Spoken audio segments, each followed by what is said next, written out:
Down the right field line, pretty well hit. LaVarn way is the right way here tonight. Yogi Berra said it's 90% mental, the other half is physical. My name is Ryan LaVarnway, Major League catcher and minor league grinder, and I've spent the last 15 years playing professional baseball while evolving my mindset. I'm fascinated by optimizing that 90%. In this show, I'll talk to elite athletes and mindset coaches about what makes them tick and how they've overcome obstacles in their own careers on the way to finding success. This is Finding the Way. Hey guys, welcome to Finding the Way. This is Ryan LaVarnway, and today I am so excited to be joined by Kaitlin Sandeno, two-time Olympian, four-time Olympic medalist. Kaitlin, thank you so much for joining me today. I'm thrilled to be here. Thank you for having me. So, swimming, not a sport I've ever participated in competitively, but I love swimming, and I think I'm probably the slowest person in the water. How did you get involved in it? How did you realize you were faster than everyone else in the entire world? And what does that process look like? Because if someone didn't swim competitively, maybe they played soccer or baseball like I did, what does the swimming world look like growing up? That's a great question. Well, I'm glad you know how to swim, because quite frankly, I mean, what's unique about my sport, and it's very different from your sport, is swimming's a life skill, right? So if you fall into a body of water and you don't know how to swim, that is a life skill. So quite frankly, born and raised in Southern California, everybody has a pool, or they go to the beach, or we jump. Our family vacations were in Lake Arrowhead. And I was going to the pool when I was 2 weeks old because my older sister swam, and it just started like anybody else, like get her in the water for water safety. But little did my parents know I was just a huge water baby. Like they couldn't even get me out of the bathtub. And so I do believe I had this natural draw to that element to be in the water. I was a huge tomboy, and I did like every sport you can imagine. I was very involved in soccer and cross country as well when I really funneled it down. So I was swimming, soccer, and cross country. Did a little softball. I'm sorry, Ryan, your sport was so boring. And I know you're baseball, but I just couldn't do it. I was the catcher, and I was like, Mom, I wanted to leave like after the third inning. So I finished my one season, because whenever you start a sport in my household, you got to finish it. Yep. So I can say I finished one season of softball. And then, it was just a natural talent in the water. I feel like I was blessed with this gift of just having what we call a feel for the water. Like I can feel the water, and I am very coachable in the pool. I take really easy critiques and can implement them really quickly.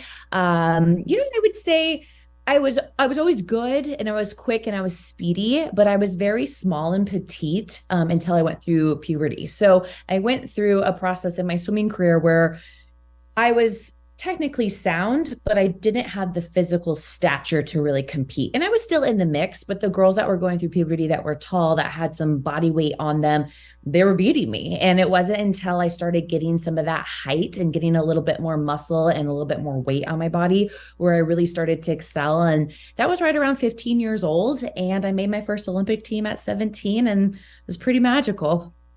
Oh my God. So did you grow up watching the Olympics and aspiring to make the Olympics one day?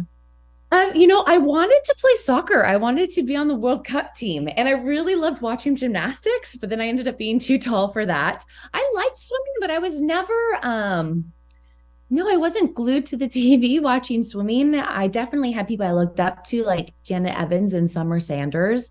But my sister swam, and I'm the youngest of two older sisters. And so I was like my sister's biggest fans. And then they decided to go away from swimming, and one did cheerleading and one did drill team. And I was like, that's not going to be me. To each their own. It just wasn't my skill set. And so I would say the thought at the Olympics, everything happened really quickly for me. It's like I made my first international team in 99. I went to the Pan American Games in Winnipeg, Canada. And I think that was a kind of that light bulb moment, like, okay, I'm good. And then I went to the Pan American Games, and I won both of my events, and I broke a Pan American record. And so I was like 16. I'm like, okay, like maybe I'm like above average good, And then it was that summer where my club coaches were like, hey, like, do you want to train for the Olympics next year? I'm like, sure, let's do it. And then I made the Olympic team. So I think for me, I'm dialed into the sport properly. Like I'm not obsessed. I don't know times. Like I work hard. I love to race, and great things happened. I went to bed early. I had good nutrition. I had a fantastic relationship with my parents, my coaches. I did everything right out of the pool. And amazing things happen. And so, yes, I worked really hard, but I do believe I had a God-given talent. And I think I'm just wired well up here to be at that elite level. There's so many things that I want to double click on in what you just said. The first of all is that I don't buy that you're just physically gifted and wired correctly, right? I think that everyone wires themselves in a certain way on purpose. And, a lot of it goes down to how you were raised, your parents, your coaches. But I want to give you more credit than you're taking yourself. And there's a part of that that's just you being humble, and I can appreciate that also. But what I first want to go dive into is you said that it happened really quickly and that you didn't realize maybe how good you were. Swimming is the type of event where it's objective, right? It's a time, and maybe there's not the fancy touch the wall time with the shotgun. I don't even know what it's called. Forgive my ignorance on that. Love it. But if you're swimming in competitions, like there is objectively a time, and if you were aware at least of what the records were or what the national leader was doing, you could have known that you were the fastest in the world for your age group, or however it's broken down. Was that not something you paid attention to? And once it was, how did that change your approach? I feel like, and I love that about swimming. It's like the time, you can't lie, you can't argue with that. There's no lying in it. There's no subjectiveness to it. It's black and white. And I really appreciate that about our sport. However, there's a bunch of different levels. So when I won the Pan American Games, I was kind of on the B team for Team USA because the Pan Pac team was the A team and I wasn't on that team. So it's all relative. So there is a bit of that. And I could compare my times to what was happening at the other swim meet. But at the same time, I think there's something very ignorant is bliss in it being at that age and just being kind of like, I love to race, let's go. And I'm wired in the sense, like, I don't care who you are, what day it is, I'll race you. And I think that is why I trained. And I can't say I love training. Like being a swimmer is very challenging. You're staring at a black line. You're getting up at terrible hours in the morning. You're swimming again in the afternoon. Your hair is always wet. You smell like chlorine. Like it's not very social. And I'm a very social person. Training isn't awesome. And I was a distance swimmer. And so I just got my butt kicked every single day. But I love to race. And I would be like, I'm like a very kind, outgoing, compassionate person, but behind the blocks, I'm like, you're going down. And I'm like, people were like, I was so intimidated by you. And then I got to know you and you're like the nicest person. And I'm like, I will be very nice to you before and after we're done swimming. But like when we're getting in, like, you're going down. And again, that's the way I'm wired. And I do believe, because I've done some coaching as you have, Ryan, and I think you can see it. I can see it in kids' eyes if they have that fire or not. And you can build it up, but I really believe you're born with it because it's just a way that you're wired. And that's what I think. Because when you don't have that fire, nobody can do it for you. And I was doing it for myself. I mean, obviously it takes a village, and I am so grateful for my parents and my coaches. And obviously I wanted to do well for them, but ultimately, like, I knew it was for me and I was unconditionally loved. So I was never afraid to fail. So I just always put myself out there, and I wasn't afraid to get third or fourth if I just put myself out there. But a lot of times when you do that, great things come with that. And a lot of times it's gold medals. So long-winded, I'm sorry, I go through this roundabout way. Long-winded. Yeah, I knew I was good. But then when I got a taste of it, it's just like, it's addicting. It's a different type of addiction to win. Yeah, I'd say so. Yeah, I know exactly what you mean as far as if you're wired, you either have that competitive edge or you don't. When I've been catching, and my story is up and down to the minor leagues, to the big leagues a whole bunch of times, especially when I was in the minors and young players would come up. I called it the FU. Like some of the pitchers that I would catch, they either had that FU, they had, they had the huevos, or they don't. Right. And so that 1,000%. I think that's what you're talking about. And I love how you mentioned that you were unconditionally loved so that you weren't afraid of failure. One of the things my dad always said was, as long as you give your best, it will be good enough, whether you win or not. I love that. It's so important. Like, honestly, it's like, yes, I did the work, But if it weren't for the way that I was raised and loved, I probably not would have been as successful as I was. So I knew first place or last place, my parents loved me and my worth was not determined on my place. In swimming, if you break form, you get DQ'd, disqualified. And the first time I did the 200 butterfly, which became one of my best events, I was DQ'd. So my parents took me to DQ, Dairy Queen. And it was like, oh, okay, I am loved. I just got DQ'd and I am getting a blizzard right now. And to all the parents listening, be a parent. Like, let the coaches be the coach, let the parent be the parent. And the number one priority for a parent is to let your child know how loved they are. And when that child feels that love, they're there's no limit that they're going to put on themselves, because they know their worth isn't determined on their success in the pool, on the field, behind the plate, in the classroom, and my parents always said, be a nice girl.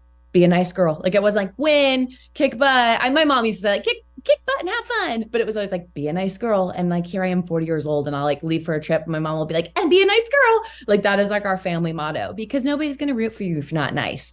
And it's just like, to have that cheering squad, to have that support, to have that village, nobody's going to root for a villain, So that was the priorities in our family, was know you're loved, be a nice person, and go out there and have fun. Like, literally, if you're not having fun, why are you doing it?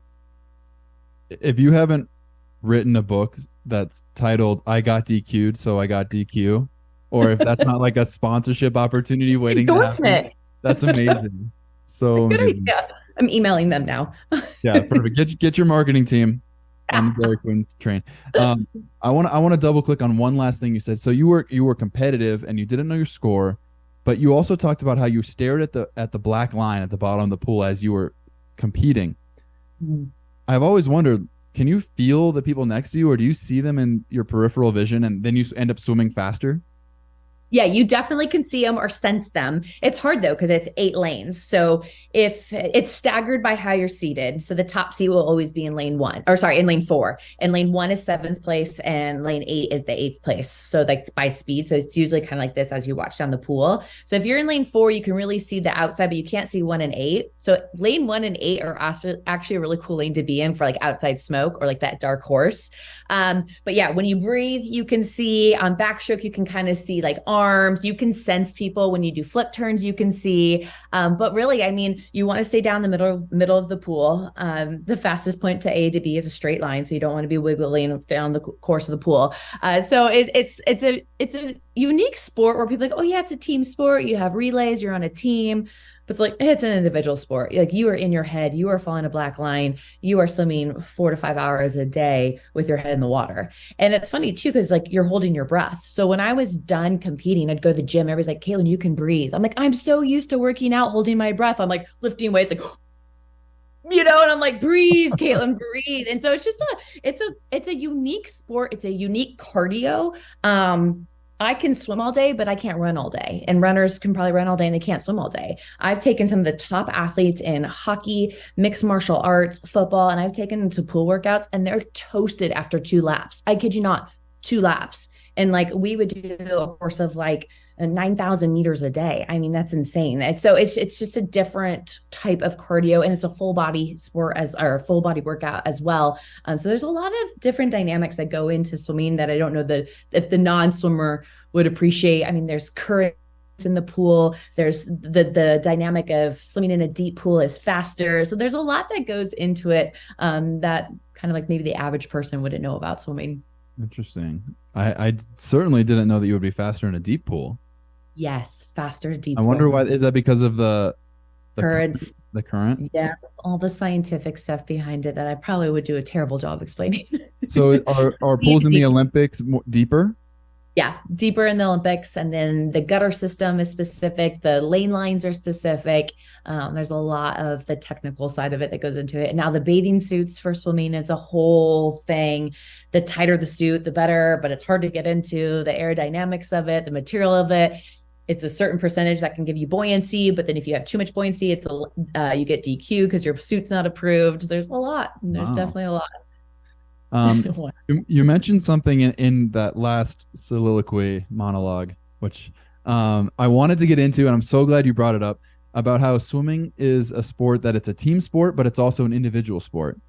And baseball is that way to a certain capacity also, where when you're hitting, right, you're on a team. but it's you versus the pitcher. And when someone hits the ball to you, like you're on a team, but you have to make the play. Swimming is very much the same way, where nobody can do the freestyle or do the butterfly with you or for you. And just to brag on you a little bit, in the 2000 Olympics, you won the bronze medal in the 800 freestyle. And then in the 2004 Olympics, you won a silver in the 400 individual medley, a bronze in the 400 freestyle, and the gold in the 4x200 freestyle relay. And that was a world record you broke, a record that had stood for 17 years by over 2 seconds, which is huge. Yes. So and it was the oldest world record on the history books at that time. And it was also the last record that was held by the East German women.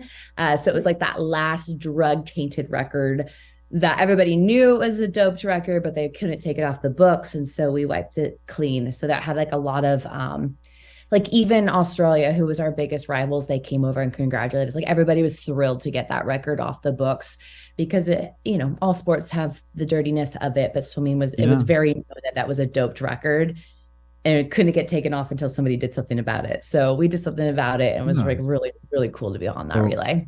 First of all, hell yeah, congratulations. That's amazing. Thank you. But so that's a team record, right? That's a team record made up of 4 individuals that kicked butt. Tell me about the duality of that. It was really interesting because I am predominantly a distance swimmer, and a 200 is relatively of a sprint. And I had never been on an international relay before. And I only started kind of dabbling in the 200 freestyle about 6 to 8 months before the Olympic trials. And the way that we select the Olympic team is there's one meet every 4 years, the U.S. Olympic trials. The top 2 fastest Americans in their event qualify for the Olympics. So you're either number 1 or number 2 to make an individual event, or to make a relay, you have to be top 6 because of the components of being 4 people on a relay. So I had qualified for the 4x200 in a relay position. However, I was qualified to swim just the prelims, and I had to prove myself to be fast enough to be put onto the finals relay. So there is a little bit, even though it's very based on times in swimming, the relays are the only part where it gets a little tricky, just because we judge off of how people are swimming that meet, their schedule, who the coaches believe could really be the 4 fastest.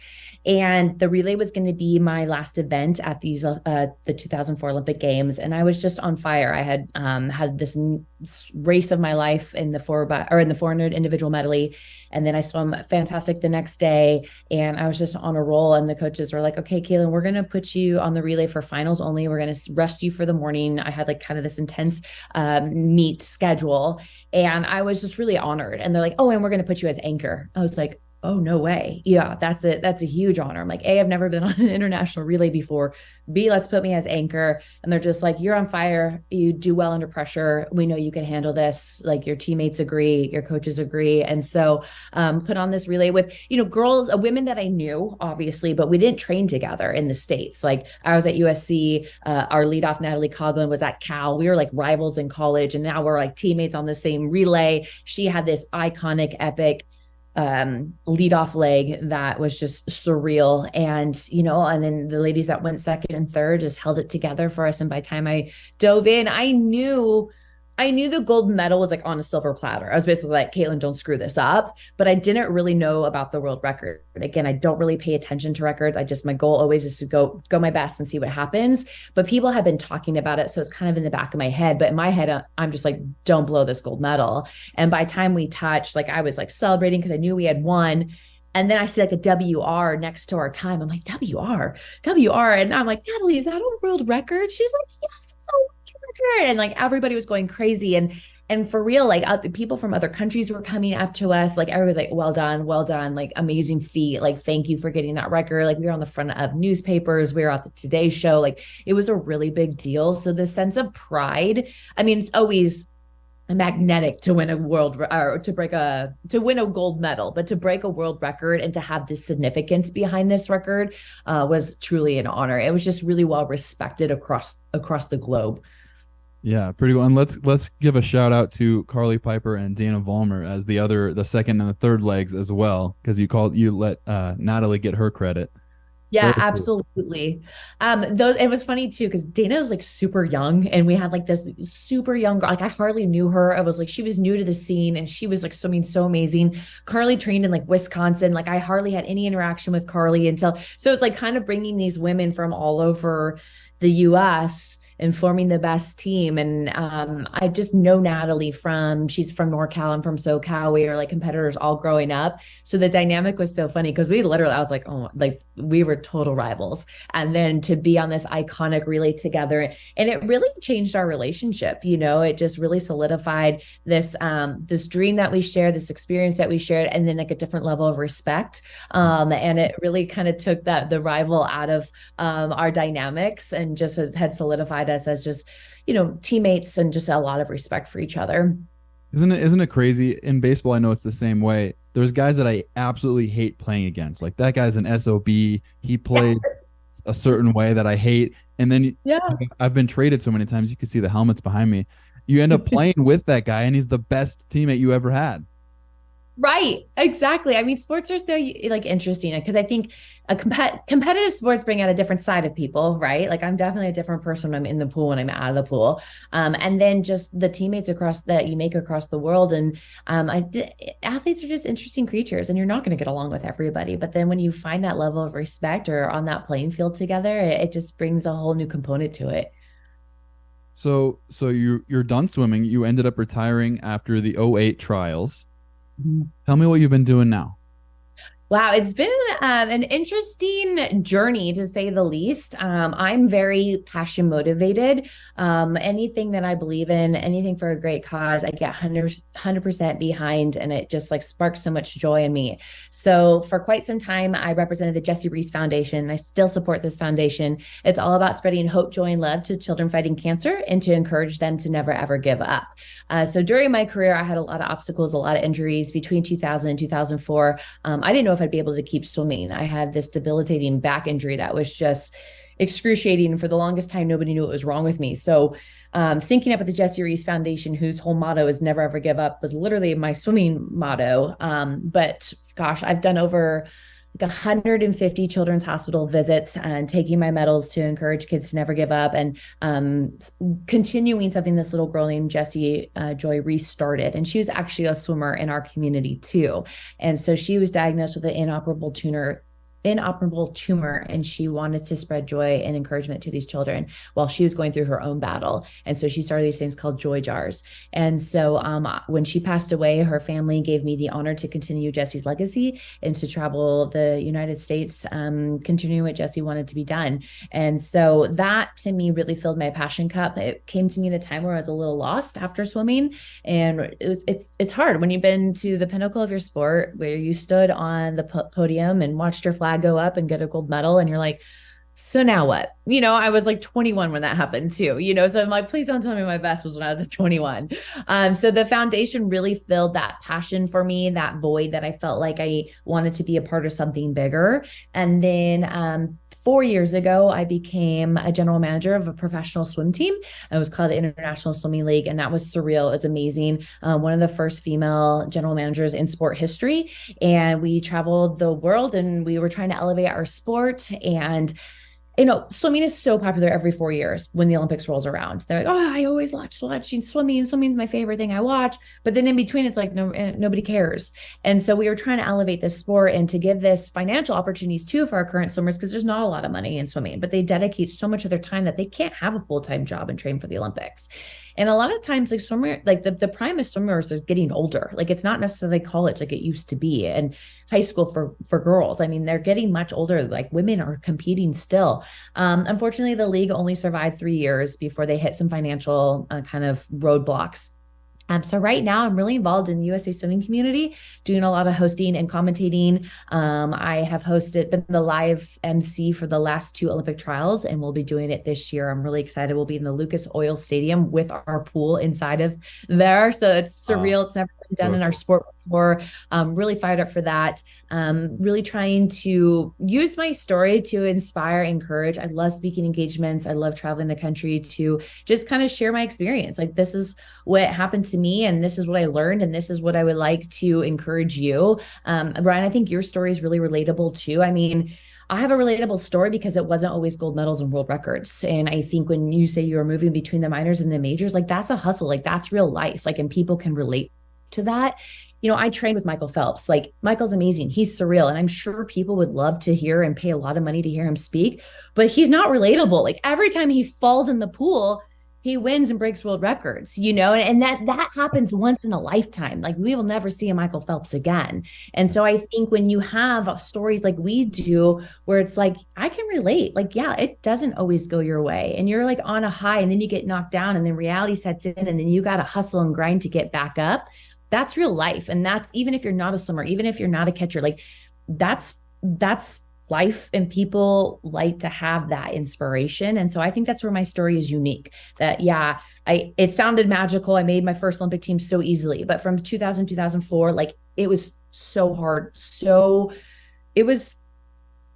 I've never experienced something so hard in my career, just being so bounced around and going from the top of my sport to the bottom of my sport to never thinking I could swim again with these injuries, illness, car accident, and just didn't like it anymore. And then finally back on my game, had the amazing 04. Then I went through it again, but this time I was trying to make my third Olympics. I was trying for the hat trick and it didn't happen. And I like to share that because it's like, well, what did happen in my life? Because I believe everything happens for a reason. So there's other things that happened in my life that shaped me for what I was trying to do. You know, it was like, I don't know. I just believe in the process. I believe in God. I believe in his plan for me. And I just think if I can share my story, that's what I want to commit myself to right now. So I'm kind of in this year where I'm just putting myself out there, excited for all the Olympic opportunities, doing some ambassador events, and then also we'll be at the Pan American Games and the Parapan Games in Santiago, Chile this fall. So I'm really excited to be commentating for swimming for that.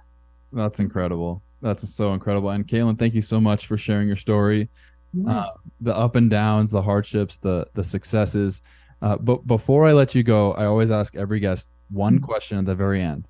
Okay. If you could speak to a young Kaitlin or someone just like you, what's the one thing you think she needs to hear? It'll all work out. It will all work out. Because I feel like even in, you know, the different seasons, like I am confident in who I am and my successes, but sometimes, you know, you get a little lost and confused and not knowing where you're supposed to go, but everything one day at a time, it'll all work out. Wonderful. It will all work out. Kaitlin Sandeno, thank you so much for sharing your incredible journey, your incredible enthusiasm, and your passion. It comes through so strong. I'm all fired up right now. Your smile's infectious. I appreciate your time. Thank you for listening. This is Ryan Lavarnway, joined by Kaitlin Sandeno. This has been Finding the Way, and we'll see you next time. Thanks for listening to Finding the Way with Ryan Lavarnway. Find previous episodes on Apple Podcasts, Spotify, or wherever you listen to podcasts.